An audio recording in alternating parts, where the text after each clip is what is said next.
आजकल एक शब्द और सुन रहे होंगे आप लोग, वक्फ। ये धरती पे किसी देश में वक्फ बोर्ड नहीं है, सिर्फ भारत में है। किसी भी इस्लामिक देश में वक्फ बोर्ड नहीं है। वक्फ बोर्ड को 2013 में कांग्रेस ने जो शक्तियां दी।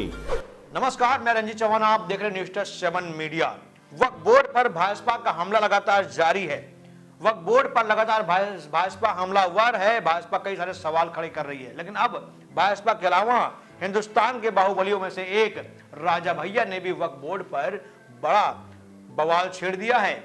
आपको बता दें, वक्फ बोर्ड पर उन्होंने बहुत बड़ी बात कह दी। कहा कि वक्फ बोर्ड सिर्फ पूरे मुल्क में हिंदुस्तान में है, 57 मुस्लिम देशों में नहीं है, लेकिन हिंदुस्तान में है। आखिर क्यों वक्फ बोर्ड पूरी दुनिया में नहीं है, सिर्फ वक्फ बोर्ड हिंदुस्तान में बनाया गया है? चलिए मैं राजा भैया का पूरा बयान आपको सुनाता हूं, पूरी वीडियो आपको दिखाता हूं। देखे पड़ेगी हमारी खास रिपोर्ट।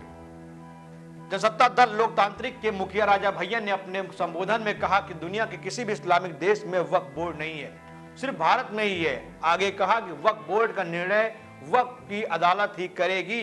वहां पर जिले की कचहरी, हाई कोर्ट, सुप्रीम कोर्ट और इनका अधिकार और इनका सीमा क्षेत्र भी समाप्त हो जाता है। कुंडा विधायक ने आगे कहा कि वक्फ बोर्ड एक नोटिस आपको दिया कि यह संपत्ति वक्फ की है। अगर आपको आपत्ति करना है तो उनका प्रदेश में कार्यालय है, वहां जाकर आपत्ति कीजिए। अगर 1 साल में आपने कोई जवाब नहीं दिया तो माना जाएगा कि आपको कोई आपत्ति नहीं है।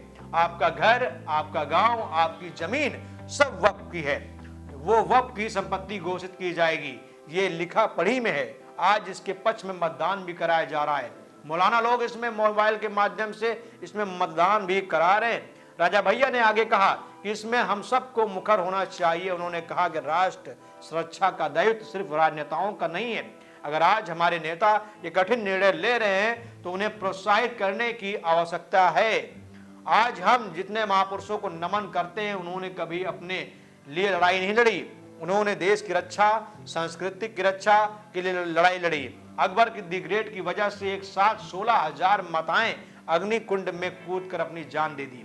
आपको बता दें, वक्फ संशोधन बिल अगर संसद के दोनों सदनों में पारित हो जाता है तो वक्फ एक्ट 1995 को समाप्त कर दिया जाएगा। इससे वक्फ संपत्ति से संबंधित मामलों की जांच और निर्णय वक्फ की बजाय अदालतें करेंगी। वक्फ बोर्ड किसी संपत्ति को अपनी संपत्ति घोषित नहीं कर पाएगा। सभी कानूनी विवाद अदालतों में सुलझाए जाएंगे। देखा आपने, बहुत बड़ा बयान है, बहुत बड़ी बात है। दुनिया किसी मुल्क में वक्फ बोर्ड नहीं है, लेकिन हिंदुस्तान में है। तो हिंदुस्तान अजीबोगरीब देश है। जो पूरी दुनिया में नहीं होता है वो हिंदुस्तान में होता है। और ये बात हम नहीं कह रहे हैं, न्यूज़7 मीडिया नहीं कह रहा है, बल्कि ये बात राजा भैया कह रहे हैं, जो उत्तर प्रदेश के बाहुबली नेताओं में से एक हैं। तो चलिए, आपका हमें राय जानना है, आप लोग अपनी राय जरूर दीजिए। बहुत बहुत धन्यवाद।